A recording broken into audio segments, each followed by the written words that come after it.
Good morning. আমি অনুস্মিতা। কেমন আছো তোমরা সবাই? আজকের দিনটা একটু স্লোলি শুরু হচ্ছে। প্রথমে কিছুক্ষণ দাঁড়িয়ে দাঁড়িয়ে দেখছিলাম, তারপর মশারি টশারি গুছিয়ে চলে গেছিলাম ব্রাশ করতে। ব্রাশ করে তোমাদের দেখাই, চলো। আমি দাঁড়িয়ে তখন এক্স্যাক্টলি কী সিনারি দেখছিলাম। এই যে এই বৃষ্টি স্নাত ফুলগুলোকে দেখতে এত সুন্দর লাগছিল। কালকে রাত্রে এক পশলা বৃষ্টি হওয়াতে ওরা যেন নতুন করে প্রাণ ফিরে পেয়েছে। তাই এই বৃষ্টি ভেজা সকালের এই ফুলগুলোকেই দেখছিলাম।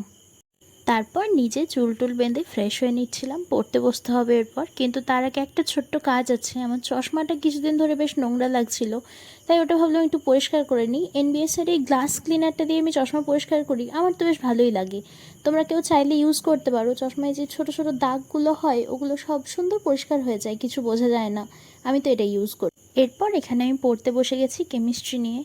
কিন্তু এই যে ভিডিওটা আমি শেয়ার করছি তোমাদের সাথে, এটা কিন্তু একদম রিসেন্ট ভিডিও না, একটু কিছুদিন আগের ভিডিও। এই সময় আমার কেমিস্ট্রির সেকেন্ড লেকচার চলছিল। এখন আমি অনেকগুলো লেকচার কভার করে ফেলেছি, তো চলো লেকচারটা করে নিই। ক্লাসের মাঝে এখানে একটা হঠাৎ ভিড় চলে এসছে। এই টাইমটা এগিয়ে যাচ্ছে কিন্তু ক্লাসটা এগোচ্ছে না, আটকে গেছে। দেখি পার করে যদি ঠিক হয়।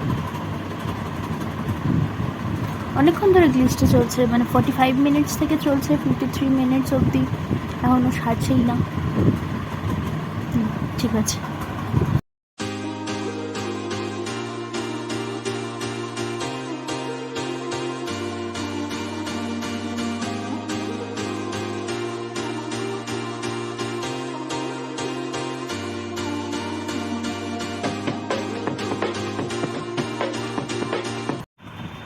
একটা ক্লাস শেষ হয়ে গেছে। আজকে আমার নিজের হাতের লেখাটা খুব ভালো লাগছে, কেন জানি না, কিন্তু বেশ মনে হচ্ছে বাহ সুন্দর লিখেছি। দেখাচ্ছি, বেশ বেশ সুন্দর লাগছিল। ক্লাস হয়ে গেছে, এরপর দেখি কত সময় লাগলো। বেশি সময় লাগেনি, 53 মিনিটসেই হয়ে গেছে। এই প্লেসটা হঠাৎ করে দেখে আমার মনে হচ্ছে যে এটাকে আমার একটু অর্গানাইজ করা উচিত। আর আমার এখানে ঠাকুর আছে, ঠাকুরকেও একটু বেটার প্লেসে রাখা উচিত। এতটা অগোছালো জায়গায় রাখতে আমি চাই না। আচ্ছা, এই প্লেসটা গোছাতে গোছাতে তোমাদের একটা কথা জিজ্ঞাসা করি। আমি তো আগের বছর বাইরে ছিলাম, তো সেখানের আমার বিভিন্ন রকম এক্সপিরিয়েন্স আছে। তোমরা কি শুনতে চাইবে? তাহলে কমেন্টে জানিও। এই যে ফুলগুলো দেখছো, এগুলো ওই শোকেসটার উপরেই ছিল। এখন অনেক নোংরা লাগছে, তাই ভাবলাম একটু ধুয়ে পরিষ্কার করে নিই। এগুলো ধোয়া কিন্তু খুব সহজ, একদম সহজে এটা ধুয়ে যায়। কিছু না, জাস্ট সার্ফ জলে এটাকে এরম করে ভিজিয়ে রেখে দিতে হয়। কোনো ঘষা মাজা করার দরকার নেই, সিম্পল ভিজিয়ে রেখে দেবে। কিছুক্ষণ পর এটাকে তুলে একটা তারে উল্টো দিকে করে ঝুলিয়ে রেখে দেবে, ধুয়ে পরে। তাহলেই কিন্তু এটা জলটা ঝরে যাবে, তারপর শুকিয়ে গেলেই পরিষ্কার হয়ে যাবে, একদম নতুনের মতো লাগে। চাইলে তোমরা বাড়িতে চেষ্টা করতে পারো। এই বটলটার মধ্যে একটা মানি প্ল্যান্ট গাছ ছিল, কিন্তু তার কিছু কিছু অংশ পচে গেছে। এই পচা শিকড়গুলো আমি দিয়ে দিয়েছি এখানে, আর এই জলটাও দিয়ে দিলাম। যে কোনো জৈব জিনিসই কিন্তু মনস্টেরা গাছের গ্রোথের জন্য খুব ভালো। এই যে এই গাছটাই ছিল ওখানে। পচা অংশটা ট্রিম করে এই গ্লাসের মধ্যে অল্প জল দিয়ে রেখেছি, তাহলে আর পচেও যাবে না, আর গ্রোথটাও ভালো হবে। এরপর একটা একটা করে জিনিস ওখানে সাজিয়ে রেখে দিচ্ছি।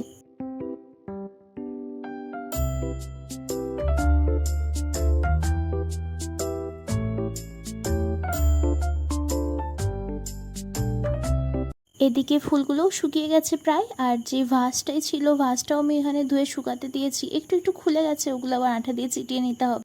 আর এখানে রাখলাম একটা পিতলের ভাস, আমার ধূপদানিটা, আর এই যে আমার জগন্নাথ ঠাকুর। আর এরপর রেখে দিচ্ছি ধুয়ে নেওয়া ফুলগুলো। কি লাগছে না নতুনের মতো?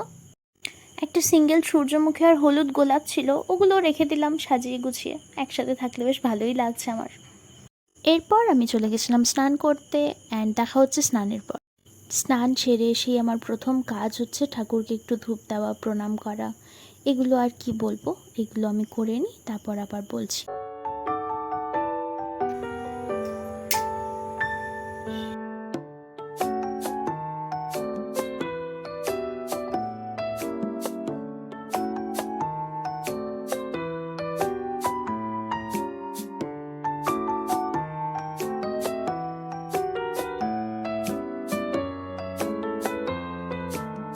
স্নান করতে একটু লেট হয়ে গেছে, তাই চুলটা যদি ড্রায়ার দিয়ে না শুকিয়ে নিই ঠান্ডা লেগে যাবে।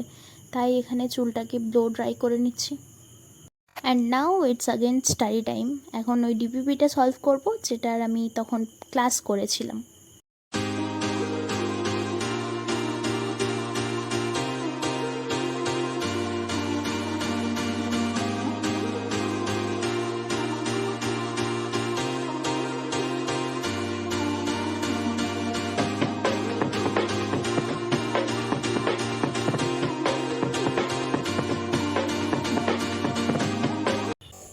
সো আজকাল আমি একটু স্প্যানিশ শিখছি, শেখার চেষ্টা করছি বলা ভালো। তো আজকে আমি ওটাই তোমাদের সাথে শেয়ার করব যে আমি কিভাবে স্প্যানিশটা শিখি। আমার মনে হলো এটা তোমাদের একটু দেখাই। তো let's start.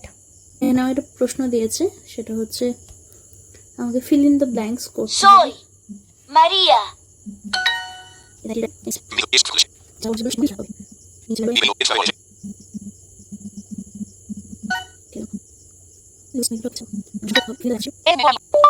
Él es mi mejor amigo. This is my favorite thing.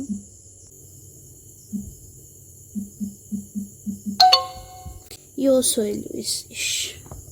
মাথায় আসেনি, একেবারেই এটা মাথায় আসেনি। 93% কারেক্ট হয়েছে, একটা ভুল হলো বলে এই 60% কমে গেছে। যাই হোক, আই এম হ্যাপি। এখন আমার 30 ডেজ চ্যালেঞ্জ চলছে। দ্যাটস ইট, এটাই দেখানো ছিল। ভিডিওটা শেষ করে দিয়েছিলাম, অমনি মহারাজ এসে হাজির। আর ওনাকে দেখে মনে পড়ে গেল বুদ্ধদেব বসুর লাইনগুলো।